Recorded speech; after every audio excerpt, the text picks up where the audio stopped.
আসসালামু আলাইকুম ওরহমতুল্লাহি ওবরাকাতুহ। বিসমিল্লাহ আলহামদুলিল্লাহ ওয়াসসালাতু ওয়াসসালামু আলা রাসূলিল্লাহি ওয়া বা'দ। সুপ্রিয় দর্শক ও শ্রোতা, কাছে দূরে বিশ্বজুড়ে যে যেখান থেকে দেখছেন, আপনাদের প্রত্যেককে স্বাগত জানাচ্ছি নেক্সাস টেলিভিশনের নিয়মিত প্রশ্নোত্তরমূলক অনুষ্ঠান বিগ ম্যানস বিস্কিটস নিবেদিত ইসলামী জীবন বিধানে। আপনারা নেক্সাস টেলিভিশনের পর্দায় চমৎকার এই অনুষ্ঠানটি প্রতিদিন বিকেল 4টায় উপভোগ করে থাকেন এবং একই সাথে আপনাদের জীবন ঘনিষ্ঠ প্রশ্ন উত্থাপন করে আমাদের আমন্ত্রিত অতিথির কাছে পবিত্র কোরআন এবং হাদিসের আলোকে উত্তরগুলো জেনে নেওয়ার সুযোগ পান। একই সাথে নেক্সাস টেলিভিশন ইসলামিক ফেসবুক পেজেও আপনার প্রশ্নটি রাখতে পারেন এবং সেখান থেকেও আপনার প্রশ্নের উত্তর দিয়ে থাকি। আজকের এই আয়োজনে আমরা কথা বলবো আল্লাহ রাব্বুল আলামিনের সাহায্য পাওয়ার কী সুন্নাহ রয়েছে এবং কী শর্ত রয়েছে। মানবজাতির প্রাত্যহিক জীবন ধারণের ক্ষেত্রে, আমাদের দৈনন্দিন জীবনযাপনের ক্ষেত্রে আল্লাহ রাব্বুল আলামিনের সাহায্য অপরিহার্য। আল্লাহ রাব্বুল আলামিনের সাহায্য ছাড়া আমরা একটি পলকও সামনে এগোতে পারি না। কিভাবে, কোন উপায়ে আল্লাহ রাব্বুল আলামিনের সাহায্য পেতে পারি এবং আল্লাহ রাব্বুল আলামিনের সাহায্য করবারই পদ্ধতি কী, সে বিষয়ে আজ আমরা জানার চেষ্টা করব। নির্ধারিত বিষয়ে কথা বলবার জন্যে এবং আপনাদের প্রশ্নের উত্তর দেওয়ার জন্যে স্টুডিওতে উপস্থিত আছেন উত্তরা সেন্ট্রাল মসজিদের সম্মানিত খতিব শায়েখ ডক্টর রফিকুল ইসলাম মাদানী। আমরা শায়েখকে আমাদের অনুষ্ঠানের পক্ষ থেকে স্বাগত জানাচ্ছি। শায়েখ, কেমন আছেন? জি আলহামদুলিল্লাহ, আপনি ভালো আছেন? আলহামদুলিল্লাহ, ভালো আছি। সুপ্রিয় দর্শক, আমরা সরাসরি শায়েখের কাছে আজকের নির্ধারিত বিষয়ে কথা শুনব। আপনারা অবশ্যই আপনাদের জীবন ঘনিষ্ঠ, আপনাদের জীবনের সাথে ঘটে যাওয়া প্রশ্নগুলো আমাদের স্ক্রিনে প্রদর্শিত নাম্বারে ফোন করে আমাদেরকে করবেন। আমরা আলোচনার ফাঁকে ফাঁকে আপনাদের প্রশ্নের উত্তর দেবার চেষ্টা করব। ওমা তৌফিকি ইল্লা বিল্লাহ। শায়েখ, আমরা আজকে কথা বলবো আল্লাহ রাব্বুল আলামিনের সাহায্য। এই সাহায্য পাওয়ার কি শর্ত রয়েছে এবং এই সাহায্যের কি সুন্নাহ বা রয়েছে। প্রথমেই আমি জানতে চাইব যে আল্লাহ রাব্বুল আলামিনের সাহায্য বলতে আমরা কি বুঝবো এবং এরপর আমরা শর্ত এবং সুন্নাহ নিয়ে আপনার কাছ থেকে শুনব। আলহামদুলিল্লাহ, আসসালাতু ওয়াসসালামু আলা রাসূলিল্লাহি ওয়া বা'দ। আল্লাহ সুবহানাহু ওয়া তাআলা তিনি খালেক, তিনি মালিক, তিনি রাজেক।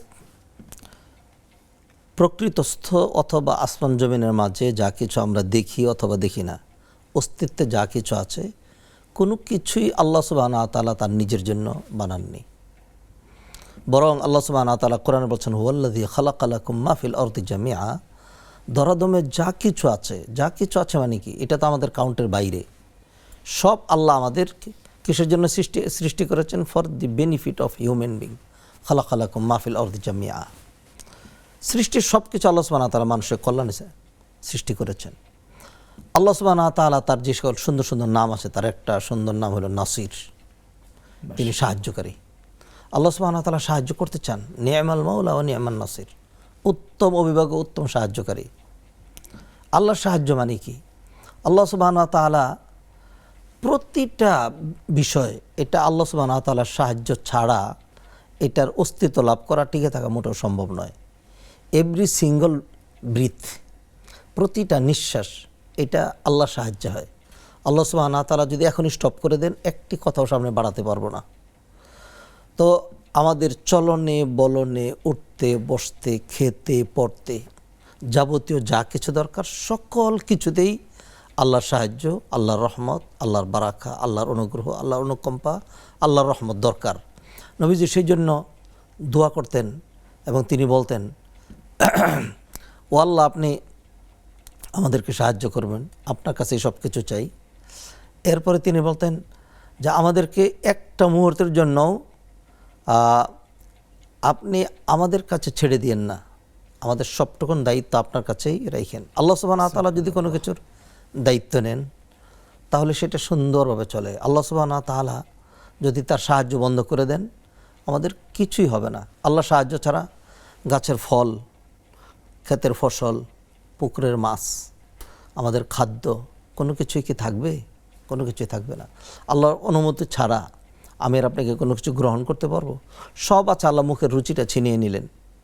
তো সেই জন্য আল্লাহর সাহায্য, এটা is so wide and broad, এটা এক কথায় যে এটাকে আল্লাহ সাহায্য বলে হুবহু এইভাবে হয়তো আমরা চিত্রিত করতে পারবো না, তবে এটি বলতে পারবো যে সৃষ্টির অথবা অস্তিত্বের অথবা আমার আপনার সাথে রিলেটেড যা কিছু আছে সকল কিছু আল্লাহ সুবহানাহু ওয়া তাআলার সাহায্য, আল্লাহ সুবহানাহু ওয়া তাআলার রহমত, আল্লাহর দয়া, আল্লাহর সহযোগিতাই এগুলো চলছে। যেখানে আল্লাহ সুবহানাহু ওয়া তাআলা সাহায্য যদি বন্ধ করে দেন তাহলে একটি মুহূর্ত আমাদের পক্ষে টিকে থাকা সম্ভব নয়। শাইখ একটু থামাচ্ছি, একজন দর্শককে আমাদের সাথে যুক্ত করে দিচ্ছি।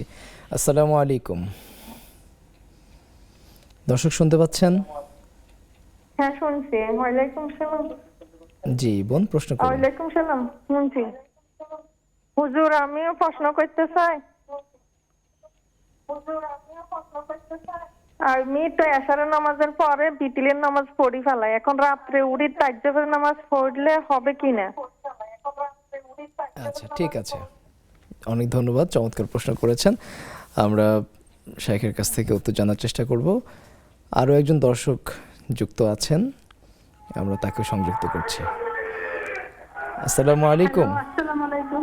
ওয়ালাইকুম আসসালাম ওয়া রাহমাতুল্লাহ। হুজুর, জি বোন, প্রশ্ন করুন। হুজুর আমার দুটো প্রশ্ন ছিল। জি জি, আপনার পাশে যদি অন্য কোনো ভলিউম বেজে থাকে তাহলে সেই ভলিউম কমিয়ে তারপর প্রশ্ন করুন। জি প্রশ্ন করুন। আমার প্রশ্নটা ছিল যে আমি গত রমজানে অসুস্থ হওয়ার পরে একটা রোজা আমি করতে পারি নাই। জি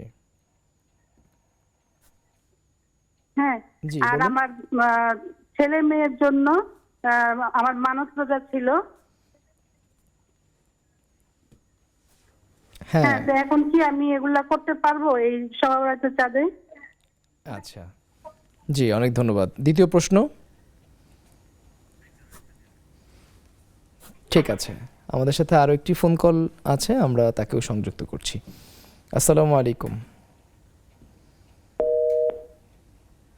দুঃখিত, ফোনটি বিচ্ছিন্ন হয়েছে। আমরা আমাদের শেখের আলোচনায় চলে যাই। শেখ, আপনি আল্লাহর সাহায্যের কথা বললেন যে এটি আসলে স্থান এবং কাল পাত্রভেদে এটি হতে পারে, এটি আসলে নির্দিষ্ট বা নির্ধারিত কোনো রূপ নেই যে আসলে এটা হলেই বোঝা যাবে যে আল্লাহর সাহায্য। আমরা আসলে আল্লাহ রাব্বুল আলামিনের সাহায্য পাওয়ার জন্যে কোনো কন্ডিশন কি আছে? বান্দার কোনো আমল কি করতে হবে, এমন কিছু আছে? জি, আল্লাহ সুবহানাহু ওয়া তাআলা কোরআনে কারিমে তার সাহায্যের কথা বলেছেন। তিনি বলছেন ওয়া কানা হাক্কান আলাইনা নাসরুল মুমিনিন, আমার উপর এটা অবধারিত, অথবা আল্লাহ সুবহানাহু ওয়া তাআলা নিজের উপরে করেছেন, এটা আমার উপর হক যে আমি মুমিনদেরকে সাহায্য করব। তো এখানে আমরা দেখতে পাচ্ছি যে আল্লাহ সুবহানাহু ওয়া তাআলা শর্ত করেছেন মুমিনিন, তাই এখানে ঈমান শর্ত। যদিও কমন সাহায্য আল্লাহর যেটি, সেটি আল্লাহ সুবহানাহু ওয়া তাআলা দুনিয়াতে সবাইকেই দিয়ে থাকেন। কাফের, নাস্তিক, বেঈমান, মুশরিক কাউকে তো আল্লাহ বঞ্চিত করছেন না, সবাইকে দিচ্ছেন।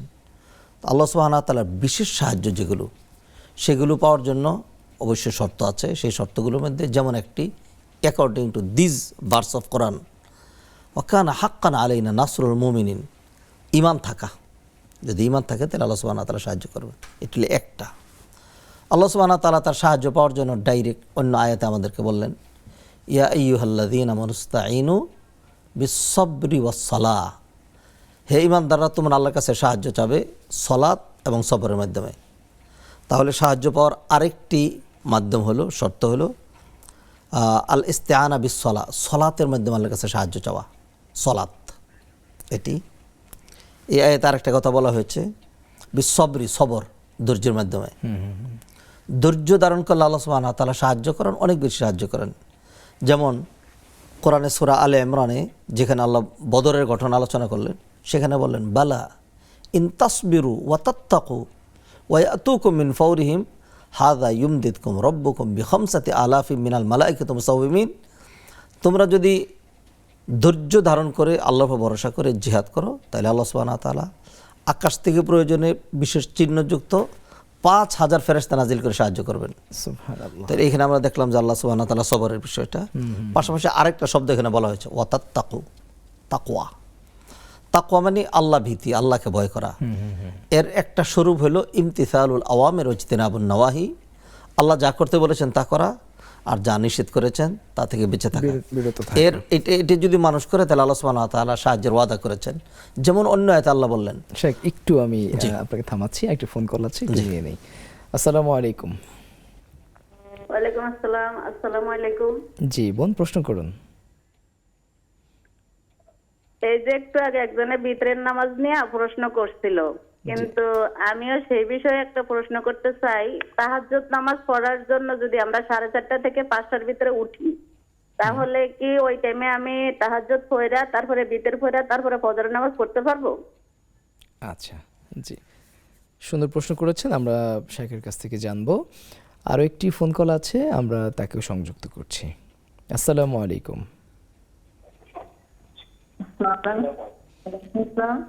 জি বোন, ভালো আছেন? আলহামদুলিল্লাহ ভালো আছি, আপনি কেমন আছেন? আল্লাহর রহমতে ভালো। প্রশ্ন করুন। হুজুর, আমার দুটো প্রশ্ন। জি আমরা যখন নামাজে ওযু করি তখন তো মাথায় মাসেজ করি। জি মাথা মাসেজ প্রথম তো মনে করেন মাথা মাসেজ পর কি ঘাড় আগে করবো না কান আগে করবো, কোনটা? এটা যদি দেখলে তো যদি ভালো হতো। মাথা মাসেটা কি ঘাড়ে হবে নাকি কানে হবে, তাই তো? মাথা মাসেজ পরে কি প্রথম ঘাড় হবে না কান হবে? আচ্ছা, জি, অনেক ধন্যবাদ, অনেক ধন্যবাদ। আমরা ইনশাআল্লাহ শেখের কাছ থেকে উত্তরগুলো জেনে নেব। শেখ, আপনি আরেকটি আয়াতের কথা বলছিলেন যেখানে জি, আল্লাহ সুবহানাহু ওয়া তাআলা বলছেন, ওয়ালাউ আন্না আহলাল কুরা আমানু ওয়াত্তাকাউ লাফাতাহনা আলাইহিম বারাকাতিম মিনাস সামাই ওয়াল আরদ। জনপদবাসী যদি ঈমান আনার পর তাকওয়া অবলম্বন করতো, আল্লাহকে ভয় করে চলতো, লাফাতাহনা আলাইহিম, তাহলে আমি তাদের জন্য খুলে দিতাম বারাকাতিম মিনাস সামাই ওয়াল আরদ, আসমান জমিনের বারাকা, এগুলিতে সাহায্য। তাহলে আমরা সাহায্য পাওয়ার এই পর্যন্ত যেটি আলোচনা করলাম, নাম্বার 1 ঈমান, জি নাম্বার 2 তাকওয়া, নাম্বার 3 সালাত, নাম্বার 4 সবর। এই প্রতিটা বিষয় অনেক লম্বা আলোচনার দাবি রাখে, কিন্তু এখন তো সেই সুযোগ নেই। জি জি এগুলো আমাদের লাগবে। নাম্বার 5 আত-তাওয়াক্কুলু আলাল্লাহ, আল্লাহর উপর ভরসা করা। ইমানদারের একান্ত বৈশিষ্ট্য এটি হওয়া উচিত। আল্লাহর এসে পারফেক্ট ইমানদার হতে পারবে না। মুমিন হতে হলে যেই 5টা গুণাগুণ হলে, ইন্নামাল মুমিনুনা হাক্কা, কোরআন আল্লাহ বলেন উলাইকা হুমুল মুমিনুনা হাক্কা, দে আর ইনডিড বিলিভার্স, সত্যিকার ইমানদার। তাদের জন্য 5টা বৈশিষ্ট্যের কথা বলেছেন, তার মধ্যে একটা হলো আল্লাহ ভরসা। কোরআন বলেন ইন্নামাল মুমিনুন আল্লাযীনা ইযা যুকিরাল্লাহু ওয়াজিলাত কুলুবুহুম, আল্লাহর কথা শুনলে অন্তরে ভয় আসতে হবে। ওয়া ইযা তুলিয়াত আলাইহিম আয়াতু যাদাতুহুম ঈমানা, কোরআন তেলাওয়াত করলে ঈমান বৃদ্ধি পায়। ওয়া আলা রাব্বিহিম ইয়াতাওয়াক্কালুন, আর আল্লাহর উপর ভরসা করে। এইটা আমি এখন আলোচনা করলাম। আর দুটো হলো আল্লাযীনা ইউকিমুনাস সালাহ, সালাত কায়েম করে, ওয়া মিম্মা রাযাকনাহুম ইউনফিকুন, আমার দেয়া রিজিক থেকে। এই 5টা বৈশিষ্ট্য হলে একজন মানুষ প্রকৃত ইমানদার হতে পারে। তো এইখান থেকে একটি বৈশিষ্ট্য নিলাম, মানে আল্লাহ সাহায্যের জন্য, তার মধ্যে তাওয়াক্কুল। কোরআনে আল্লাহ সুবহানাহু ওয়া তাআলা আরেক আয়াতে আরো ক্লিয়ার করে দিয়েছেন, ওয়ামান ইয়াতাওয়াক্কাল আলাল্লাহি ফাহুয়া হাসবু, যে ব্যক্তি আল্লাহর উপর ভরসা করবে আল্লাহই তার জন্য যথেষ্ট। তার মানে আমরা এখানে 5টা কন্ডিশন বা শর্ত বলা যায় পেলাম আল্লাহ সাহায্য পাওয়ার জন্য। মানে এগুলো অগণিত, এখান থেকে হয়তো আমরা অগণিত বলার সুযোগ নেই, 5টা হয়তো আমরা কোন রকম বললাম আজকের এই সংক্ষিপ্ত আলোচনা বলার চেষ্টা এছাড়াও আরো রয়েছে অনেক। জি শেখ, আপনি চমৎকার করে বলছিলেন। সুপ্রিয় দর্শক, আপনারা আজকে নির্ধারিত বিষয়ে অত্যন্ত চমৎকার পবিত্র কোরআন এবং হাদিসের আলোকে দালিলিক আলোচনা শুনছেন। আমরা অনুষ্ঠানের এই পর্যায়ে ছোট্ট একটি বিরতি নিচ্ছি, আমাদের সঙ্গেই থাকুন।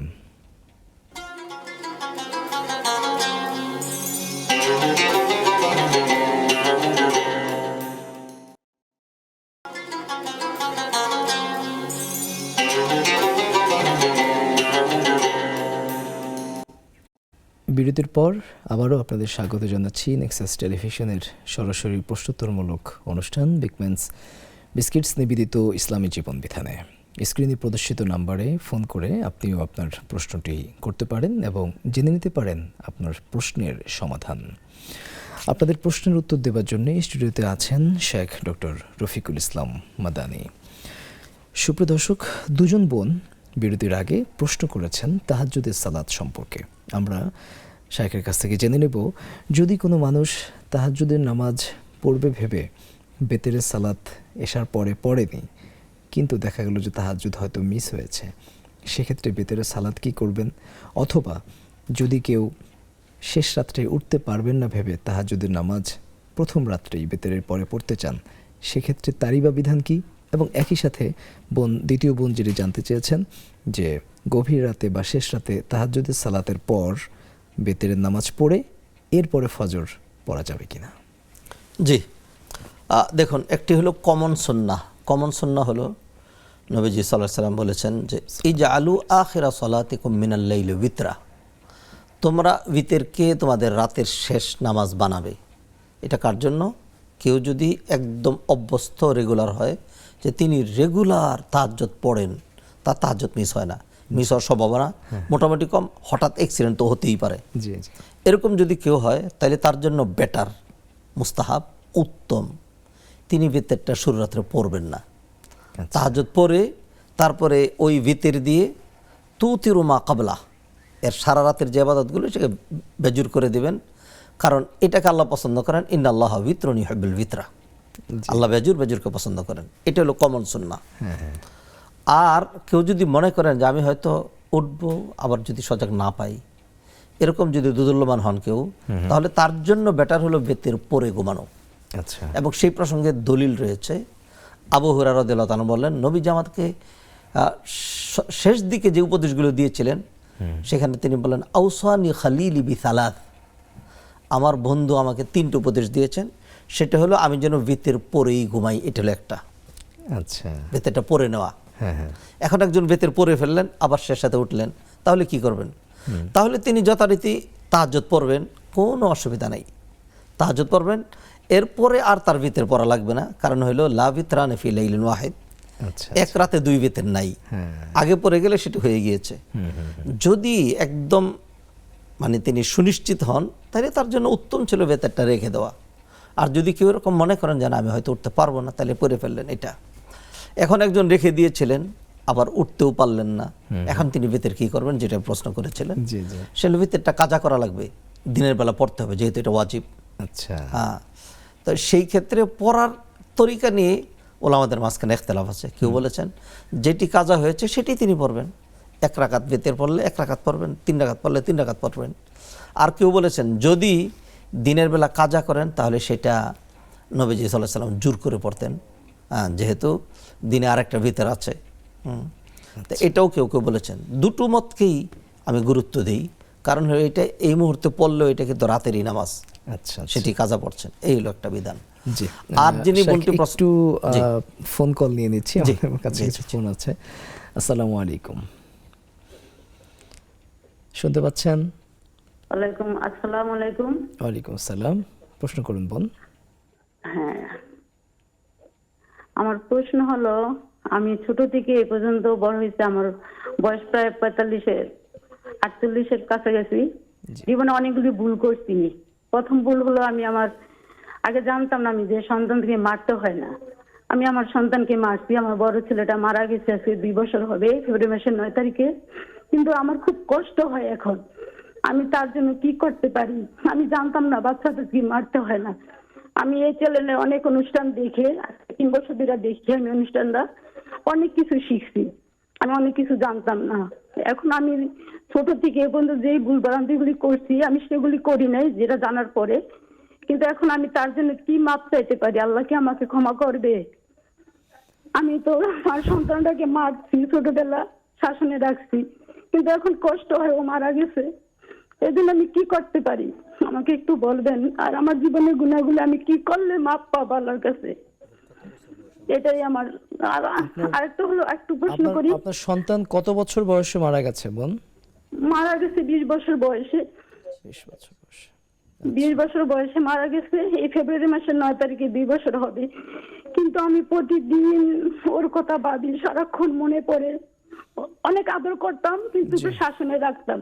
কিন্তু এখন এই যে আপনাদের এই অনুষ্ঠানে দেখি বাচ্চাদের মারলে নাকি আল্লাহ বেড়া যায়, কিন্তু আমি তো মাঝে মাঝে মারতাম। জি বোন, বুঝতে পারছি আসলে আপনার এখন অনেক কষ্ট হয় আমার। আর একটা প্রশ্ন হলো, আমি ওকে কিছুতেই বলতে পারি না, সারাক্ষণ শুধু ওর কথা মনে পড়ে। এখন আমি কি করতে পারি? আর ওর ছবি দেখে আমি মাঝে মাঝে ফেসবুকে আপনাদের এই অনুষ্ঠান, আমার ছেলেই আমাকে ধরাই দিয়েছে যে আম্মু তুমি এই অনুষ্ঠান দেখো। আমি আগে জি বাংলা দেখতাম, ঈশ্বর জলসা দেখতাম, 2023 সালে আমার ছেলে আমাকে এগুলা দেখতে না করছে, তারপর থেকে আমি দেখি না। ও তো চলেই গেছে। আমার ছেলেটা অনেক দামি ছিল, কিন্তু আমি ওকে অনেক আদর করতাম, কিন্তু ওই যে মাঝে মাঝে মাঝে সেগুলি আমার মনে হয়, অনেক কষ্ট হয়। এখন আমি কি করতে পারি, এটাই আমার প্রশ্ন। জীবন, আমরা আপনার সন্তানের জন্য দোয়া করি, আল্লাহ তাআলা তাকে ক্ষমা করে দিন, তাকে জান্নাতুল ফিরদৌসের মেহমান বানিয়ে নিন। এবং একই সাথে আপনার জন্যও আমরা দোয়া করি, আল্লাহ রাব্বুল আলামিন আপনাকে যাতে ধৈর্য ধারণ করার তৌফিক দান করেন। এবং আপনি যে প্রশ্ন করেছেন, খুবই আবেগ নিয়ে হৃদয়ের গহীন থেকে আপনি প্রশ্ন করেছেন। নিশ্চয়ই আমাদের শায়েখ আপনার প্রশ্নের উত্তর দেবেন। সুপ্রিয় দর্শক, আমরা আরেকটি ফোন কল আছে, তাকেও সংযুক্ত করে নিচ্ছি। আসসালামু আলাইকুম রহমতুল্লাহ। ওয়ালাইকুম আসসালাম। আসসালামু আলাইকুম। ওয়ালাইকুম আসসালাম। জি হুজুর, আমি আর কয়টা কথা ছিল। জীবন বলুন। একটা বিষয় হলো নামাজের, যে আমি ছোটবেলা থেকে অনেক কিছু শিখি নাই, অনেক কষ্টের সংসার ছিল, বাবা মা শিক্ষা দিতে পারে নাই, স্কুলেও পড়ি নাই, বুঝি নাই। তো বড় হওয়ার পরে অত কিছু বুঝি নাই, মানুষের কাছে থাকছি। তো এখন আপনাদের এই অনুষ্ঠানটা দেখি বা মোবাইলে অনেক কিছু দেখে দেখে শিখতেছি। তো হুজুর, আমি সূরা ফালাক, নাস আর হলো ইখলাস আর ফাতিহা এর দিয়ে নামাজ পড়ি, আমার নামাজ হবে কিনা। আর একটা হলো যে আমি গত বছর রোজা রাখছিলাম, তো ভাঙতি রোজাগুলা তো এখনো করি নাই, তো এখন আমি রাখতাছি, এখন রাখলে কি হবে কিনা। আর একটা কথা হলো যে আমি একজনের কাছে যদি থাকি, তো উনি আমাকে গত বছর যদি টাকা দেয় জাকাতে, তো ওই টাকাটা আমাকে দিয়ে উনি আবার উনার কাছে রেখে দিছে, তো এখন পর্যন্ত দেয় নাই। তো উনার কাছে যে রাইখা দিছে, আবার তো রমজান আসছে, তো এটা কি উনার কাছে রাখাটা কি জায়েজ কিনা, এটাই হুজুর। জি, অনেক ধন্যবাদ। আপনি বেশ অনেকগুলো প্রশ্ন করেছেন এবং প্রত্যেকটা প্রশ্নই গুরুত্বপূর্ণ। আমরা প্রশ্ন উত্তর দেব, তার আগে আরও একটি ফোন কল আছে, আমরা তার প্রশ্নটি নিয়ে নিচ্ছি। আসসালামু আলাইকুম। হ্যালো, আসসালামু আলাইকুম। ওয়ালাইকুম আসসালাম ওয়া রাহমাতুল্লাহ। শুনতে আমি পাচ্ছি, প্রশ্ন একজন করুন। স্টুডেন্ট। জি। আমি খুব সাধারণ ইসলামিক মাইন্ডের মেয়ে। সো আমি পর্দা করি, মেকআপ করি, বাট আমার ক্লাসমেটরা এই কারণে আমাকে পছন্দ করে না। আচ্ছা। আমাকে কথায় কথায় অপমান করে, আমাকে বলে আমি নাকি আনকালচার, স্টুপিড, অটিস্টিক। আমি তাও ওদের সাথে মেশার চেষ্টা করি, বাট কেউ আমাকে সহ্য করতে পারে না। তো আমার প্রশ্ন হলো, আমি এই ফিতনার দুনিয়ায় কিভাবে আমার ঈমান রক্ষা করব? বা ওদের সাথে কি আমাদের তারপরেও কথা বলা উচিত বা মেশা উচিত? আমি ওদেরকে বোঝানোর চেষ্টা করছি ইসলামের দিকে, ইসলামের দৃষ্টিতে, কিন্তু ওরা বোঝার চেষ্টা করে না। জি, চমৎকার প্রশ্ন করেছেন বোন। আপনার জন্যে শুভকামনা, একই সাথে আপনাকে অভিনন্দন জানাচ্ছি। আপনি অত্যন্ত দৃঢ়চেতা মানসিকতার পরিচয় দিয়ে আপনি ইসলামের পথে অবিচল আছেন। আমরা আপনার জন্য দোয়া করি, আল্লাহ রাব্বুল আলামিন আপনাকে ইসলামের পথে চলা সহজ করে দিন। আমরা শেখের কাছ থেকে উত্তরগুলো জেনে নিই। শেখ, আমি আপনাকে একটা প্রশ্নের উত্তরে মাঝপথে থামিয়েছিলাম। আপনি উত্তর দিচ্ছিলেন বেসিক্যালি তাহাজ্জুদ ভিতরে নিয়ে কথা বলছিলাম। কোনো ব্যক্তি যদি উনি যে টাইমটা বলেছেন 4:30 থেকে 5টা, এটা তো এখনকার সময়ের সাথে ঠিক আছে, কিন্তু এই টাইমটা দেখতে হবে, এটা রাত ছোট হয় বড় হয়, ওইটার সাথে মিলিয়ে তাহাজ্জুদের সময় যতক্ষণ থাকে তখন তিনি তাহাজ্জুদ পড়বেন এবং সময় থাকতে ভিতর পড়বেন, সময় শেষে গেলে তিনি ফজর পড়বেন। এইটাই তো ধারাবাহিকতা। একজন মহিলার জন্য তো মসজিদে যাওয়া জরুরি না। তিনি যদি ফজরের সালাতে মসজিদে না যান, তাহলে তিনি তাহাজ্জুদের সময় তাহাজ্জুদ পড়লেন, সময় থাকতে ভিতরটা পড়বেন, একটু অপেক্ষা করবেন, এরপরে ফজর ওয়াক্ত হয়ে গেলে আজান হোক অথবা না হোক, কোনো কোনো এলাকায় আজান দেরি করে দেয়, রমাদানের সময় মতো দেয়, অন্য সময় একটু দেরিতে দেয়, তখন তিনি ফজর পড়লে হয়ে যাবে। এটাই ধারাবাহিকতা। তবে তিনি যদি এটা মনে করেন যে আমি তাহাজ্জুদ পড়লাম, ভিতর পড়লাম আর ফজর পড়ে ফেললাম, ওয়াক্তের আগে যদি ফজর পড়ে ফেলেন তাহলে তো হবে না। ইন্নাস সালাতা কানাত আলাল মুমিনিনা কিতাবাম মাওকুতা। প্রতিটা সালাতের জন্য সময় নির্ধারিত আছে, সেই সময় অনুযায়ী তাকে সালাত আদায় করতে হবে। জি শেখ, একজন জানতে চেয়েছিলেন কাজা এবং মানতের রোজা। জি, একজন ভদ্র মহিলা জানতে চেয়েছেন যে কাজা এবং মানতের রোজা এখন রাখতে জি, যে একই সাথে বলে দিচ্ছি, গত রমাদানের যে সিয়ামগুলো কাজা আছে, সেই কাজাগুলো দ্রুত করে ফেলা উচিত। মানুষ জানে না তার কি অবস্থা হবে।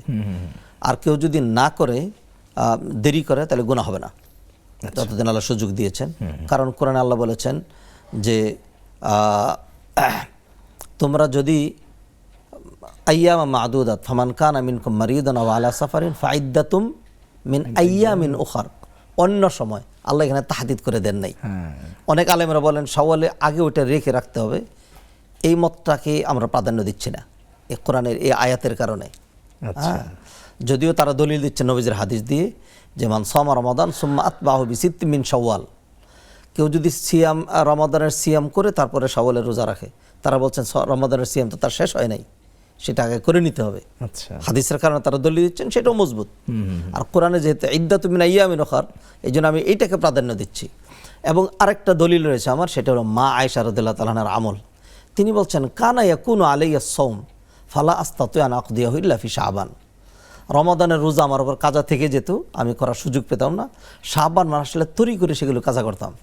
অতএব আরেকজন বোন এই প্রশ্ন করেছিলেন, সবাই কি বলছি, মায়েরা তাদের মেয়েদের খবর নেন, গত রমাদানের যে সিয়ামগুলো কাজা হয়েছে কোনো কারণে অথবা মিনস্টেশনের কারণে, সেই সিয়ামগুলো কাজা করার সর্বশেষ সময় এখন এই শাবানে কাজা করে ফেলতে হবে, তাইলে আর গুনাহ হবে না। যদি এটির পরে চলে যায় তাহলে গুনাহ হতে পারে, যেহেতু আরেকটা রমাদান চলে আসছে। জি, আল্লাহ রাব্বুল আলামিন আমাদেরকে। আর মান্নতের রোজা যেহেতু সেটা আলাদা ফরজ, মান্নতের রোজাও ফরজ এবং কাজা রোজাও ফরজ, এই দুইটা একসাথে হবে না, দুইটা আলাদা হবে, আলাদা আলাদা করতে হবে। অনেক ধন্যবাদ। সুপ্রিয় দর্শক, আপনারা শুনছেন আপনাদেরই প্রশ্নের উত্তর। অনুষ্ঠানের পর্যায়ে আমরা নিচ্ছি আবারও একটি বিরতি, আমাদের সঙ্গী থাকুন।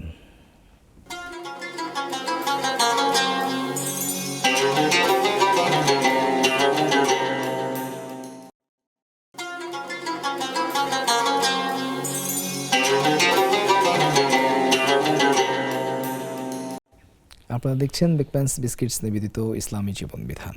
অনুষ্ঠানের পর্যায়ে আপনাদের আবারও স্বাগত জানাচ্ছি। আপনারা শুনছেন আপনাদেরই প্রশ্নের উত্তর দিচ্ছেন শেখ ডক্টর রফিকুল ইসলাম মাদানী। আমরা বেশ কিছু প্রশ্নের উত্তর জেনে নিয়েছি, এবারে আমরা জানার চেষ্টা করব, একজন বোন জানতে চেয়েছেন যখন ওযু করার সময় মাথা মাসাজ করতে হয় তখন আসলে তিনি কিভাবে মাসাজ করবেন, মাসাজ করার ক্ষেত্রে কি কান অথবা ঘাড় এগুলোকে মাসাজ করতে হবে কিনা? মাথা একটা মানে বড় একটা অঙ্গ, যেটা আরও আনুষঙ্গিক অনেক কিছু মিলিয়ে, এটা নাক, চোখ, চেহারা, কান, এই সবগুলো মাথার মধ্যে সামিল। আচ্ছা, যেমন গলার উপরে যেটা দেখতে পাচ্ছেন, গতকালকে হাদিস একটি পড়েছি, সেখানে নবীজি বলছেন আশারুম মিনাল ফিতরা খামসুন ফির রাস ও খামসুন ফিল জাসাদ, 10টা জিনিস ফিতরাতে অন্তর্গত, 5টা মাথার মধ্যে, তার মধ্যে একটা হলো কুলি করা মুখ। একজন বলবেন যে মাথার কেমনে, মাথার অংশের মধ্যে নাকে পানি দেওয়া। তো অতএব মাথা মাসেহের মধ্যে যেহেতু চেহারা আগে ধোয়া হয়েছে, এটা তো আলাদা। এখন মাথার কি বাকি থাকলো, মাথার অংশের বাকি থাকলো মাত্র দুটো। এই কথাটা বোঝানোর জন্য আমি এতটুকুন ভূমিকা দিলাম। অজুতে আমরা চেহারা পুরোটা ধুয়েছি, এটি তো প্রথম ফরজ।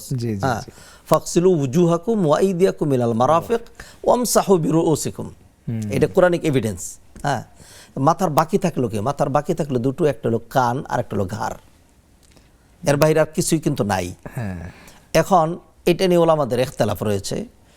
কানের ব্যাপারে, কান যে মাথার অংশ মাসে করা লাগবে, এতে কোনো ইখতিলাফ নেই, সহি দলিল রয়েছে, সবার মতেই কান মাসে করা লাগবে। ঘাড় মাসে করা যেটা মাসহর রাকাবাতি, এইটা কি বলা যায় আমান মিনাল গিল বা এই ধরনের আরও কি যে হাদিস রয়েছে, এইটাকে অনেকে বলছেন যে চরম দঈফ, বিধায় অজুতে ঘাড় মাসে নাই। আই রিপিট দিস, ওলামাদের ইখতিলাফ আছে, সেটা হলো মাথা মাসে করবে, মাথা মাসের সাথে কান জড়িত, কানটা মাসে করবে, কানের ভিতরে এই দিক দিয়ে ফাঁকা যে দিয়েছে আঙ্গুলটা দিবে, এরপরে কানের পিছের অংশটা এটা এরকম করে মাসে করবে।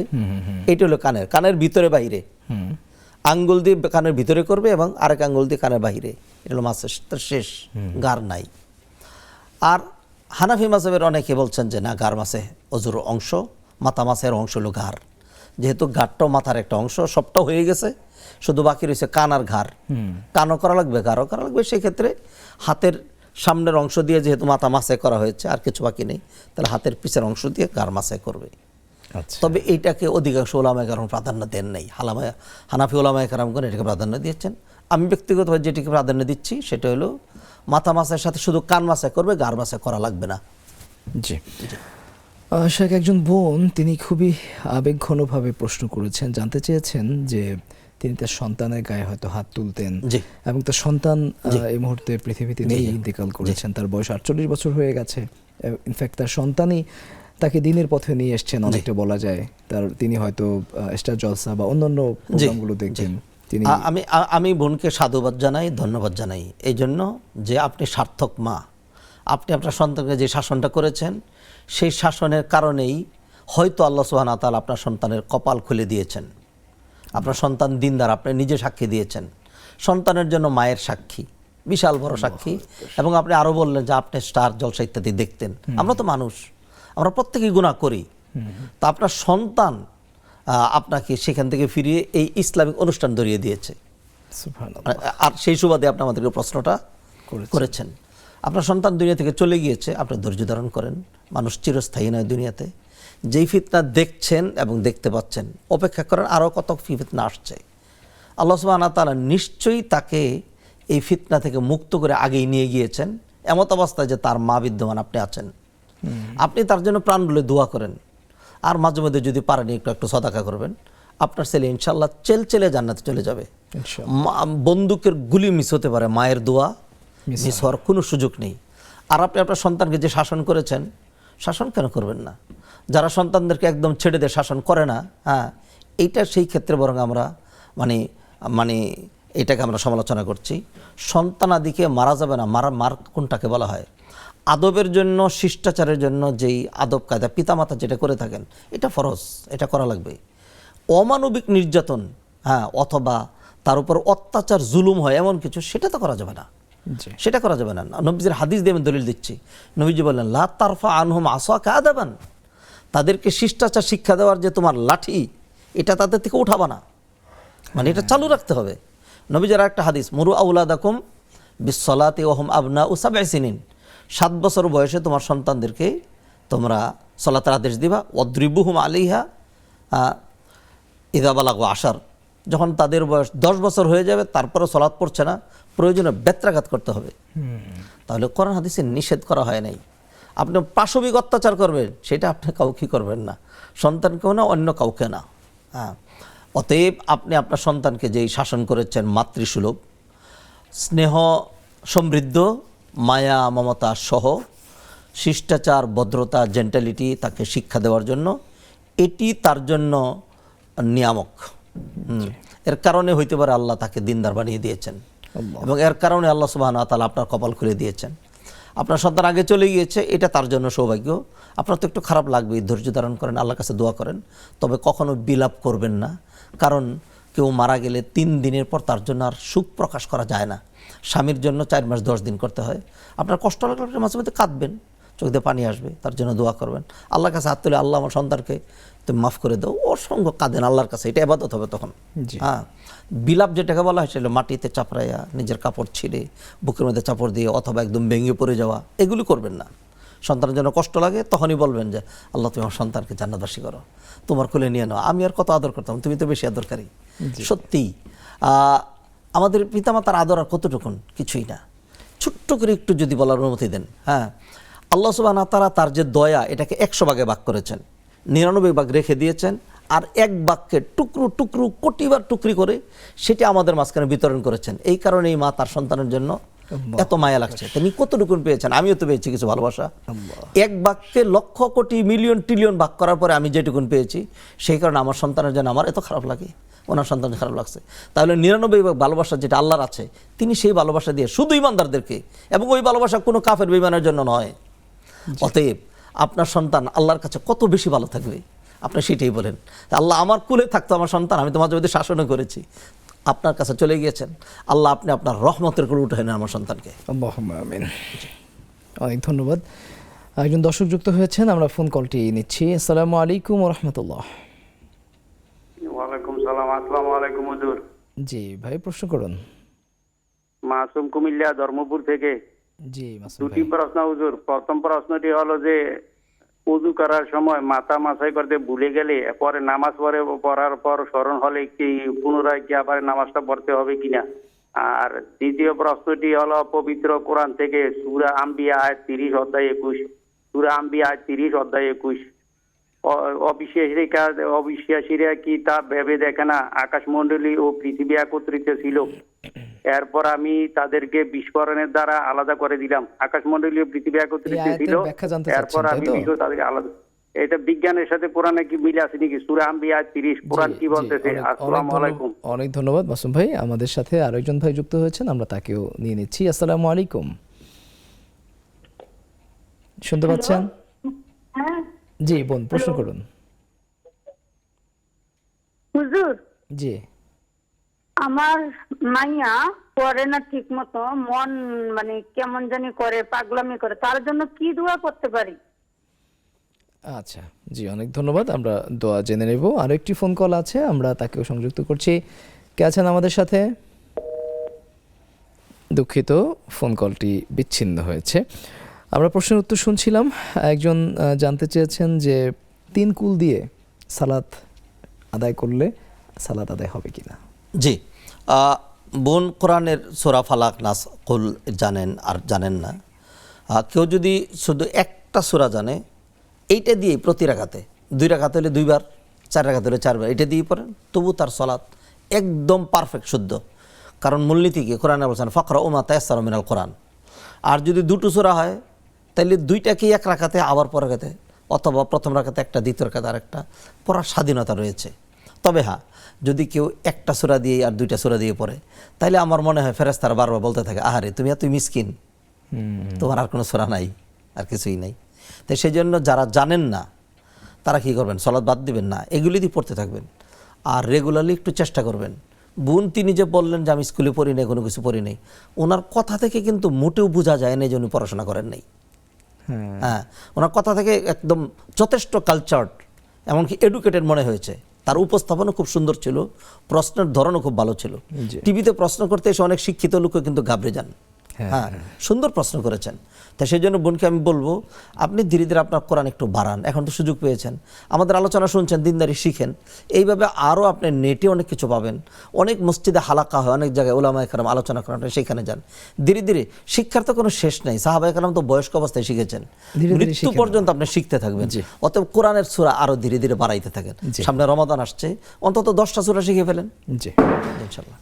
সুপ্রিয় দর্শক, আপনারা শুনছিলেন আপনাদের প্রিয় অনুষ্ঠান ইসলামী জীবন বিধান। অনুষ্ঠানের এ পর্যায়ে নিচ্ছি ছোট্ট একটি বিরতি, আমাদের সঙ্গেই থাকুন।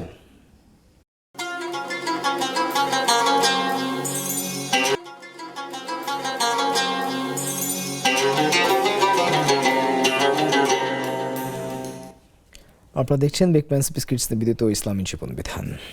আমাদের হাতে আরও বেশ কিছু প্রশ্ন আছে, আমরা প্রশ্নগুলোর উত্তর জেনে নেব। একজন জানতে চেয়েছেন, একজন বোন, যে তাকে এক ব্যক্তি জাকাতে টাকা দিয়েছেন, সেই টাকা দেওয়ার পর সেই টাকা আবার তার কাছে রেখে দিয়েছেন। ইনফ্যাক্ট 1 বছরের মতো হয়ে যাচ্ছে, এখনও সেই টাকার ফেরত দেন নাই। এতে করে তার জাকাত কি আসলে হবে কিনা এবং তিনি কি করবেন? দেখুন, দেওয়া কাকে বলে? দেওয়া মানে হলো আপনি যদি আমাকে দেন, এটা মধ্যে আমার স্বাধীনতা থাকলে সেটা হলো দেওয়া। জাকাতের জন্য একটা শর্ত আছে, এটা মানুষ অনেকে জানে না, তামলিক, মালিক বানিয়ে দেওয়া। মানে সেখানে যিনি দিলেন তারা কোনো কর্তৃত্ব থাকবে না। তিনি যেমন বলেছেন, কর্তৃত্ব তো দাতার সবটুকুন, এমনকি বছর চলে যাচ্ছে তিনি পাচ্ছেন না, হ্যাঁ, ফলে এটা আদায় হয় নাই। আচ্ছা, এবং যদি এই বছর ঘুরে যায় তাহলে তিনি গুনাহগার হবেন নিঃসন্দেহে। জাকাতের টাকাটা যদি এরকম হয় যে যাকে দিলাম সে হয়তো মিস ইউজ করতে পারে, তাকে মালিক বানিয়ে দিয়ে বুঝায় যে ঠিক আছে এবার তুই আমার কাছে জমা রাখ, তোর যখন যা লাগে তুই আমার থেকে নিবি, তোমার তোর স্বাধীনতা থাকবে। অথবা তোমার টাকাটা দিয়ে আমি তোমার জন্য একটা ব্যবসা বা হ্যাঁ, কিছু একটা একটা কিছু করে দিলাম, সেটা আলাদা, তাকে সহযোগিতা করা। কিন্তু যদি এটা হয় তোমাকে দিলাম, আমার কাছে দিলাম, যখন খুশি দেবে, এবার আমি আমার মতো কাজ করতে, জাকাত আমি দিয়ে দিছি, এটাকে দেওয়া হয় না। আপনাকে একটা কলম দিলাম, দিয়ে নিয়ে নিলাম, এটাকে দেওয়া হলো না। একজন বোন, ছোট্ট বোন, স্কুলে তিনি পড়েন, তিনি খুবই সমসাময়িক সময়ে যে চ্যালেঞ্জ ফেস করতে হয় আসলে আমাদের দেশের মেয়েদের, এ ধরনের একটি জীবন ঘনিষ্ঠ প্রশ্ন করেছেন যে হিজাব এবং নিকাবের কারণে তার বন্ধুরাই তাকে অনেক সময় আনকালচার বলে। হ্যাঁ, এমন একটি সিচুয়েশনে তিনি আসলে কি করবেন, কিভাবে নিজের আমি আমাদের এই ছোট্ট কন্যাটিকে সান্ত্বনা দিচ্ছি এইভাবে যে নবীজি সাল্লাল্লাহু আলাইহি ওয়াসাল্লাম বলছেন, এমন জমানা আসবে যখন ঈমানের উপর টিকা থাকা এমন কঠিন হবে। নবীজি উদাহরণ দিলেন, কাল কাবিদে আলাল জামরা, জ্বলন্ত অঙ্গার মুষ্টিবদ্ধ করে রাখা যত কঠিন, ওরকম তুমি হয়তো এখনো ওই পরিমাণ কঠিনে চলে যাওনি। তোমাকে যত ইনসাল্ট করা হচ্ছে ততই তোমার সব বেড়ে যাচ্ছে। এবং তারা যারা ধর্মীয় বিষয়ে ইনসাল্ট করে এমন লোকজনের কিন্তু আল্লাহ কোরআনে সাংঘাতিক ধমকি দিয়েছেন। আল্লাহ সুবহানাহু ওয়া তাআলা বলছেন এদেরকে যখন জাহান্নামে নিক্ষেপ করা হবে, এরপরে পালাক্রমে অনেককে বের করা হবে, তখন তারাও বলবে যে আল্লাহ আমাদেরকে রব্বানা আখরিজনা মিনহা ফাইন উদনা ফাইন্না যালিমুন। আল্লাহ তখন বলবেন কাল আকসাউ ফিহা ওয়ালা তুকাল্লিমুন, লাঞ্ছিত হয়ে পড়ে থাক, আমার সাথে কথা বলার চেষ্টা করবি না। আমার দিনদারদের সাথে ইন্নাহু কানা ফারিকুম মিন ইবাদি ইয়াকুলুনা রব্বানা আমান্না ফাগফির লানা ওয়ারহামনা ওয়া আনতা খায়রুর রাহিমিন ফাত্তাখাযতুমুহুম সিখরিয়ান। ধর্মীয় বিষয় নিয়ে আমার নেককার বান্দাদের সাথে ঠাট্টা মশকরা করেছিলে। ইন্নী জাযাইতুহুমুল ইয়াওমা বিমা সাবারু, তারা ধৈর্য ধারণ করেছিল, আজকে আমি পুরস্কৃত করে তাদেরকে জান্নাতে ঢুকিয়েছি। ওই জান্নাতে তারাই থাকবে, তাদেরকে আনা হবে না। এটা রেফারেন্স বলে দিচ্ছি, সূরা মুমিনুন 18 পারার 8 নম্বর পৃষ্ঠা থেকে কয়েকটি আয়াত আমি একটানা বলেছি। সেই জন্য একে বলছি, যদি এরকম হয় যে তাদের ঠাট্টা মশকরা তিরস্কারে অনেক সময় মন খারাপ হয়ে যায়, তাহলে সেক্ষেত্রে তাদের থেকে দূরে থাকা, এমন যেন না হয় মন খারাপ করে সে হয়তো হিজাব ছেড়ে দিল, এরকম যেন না হয়।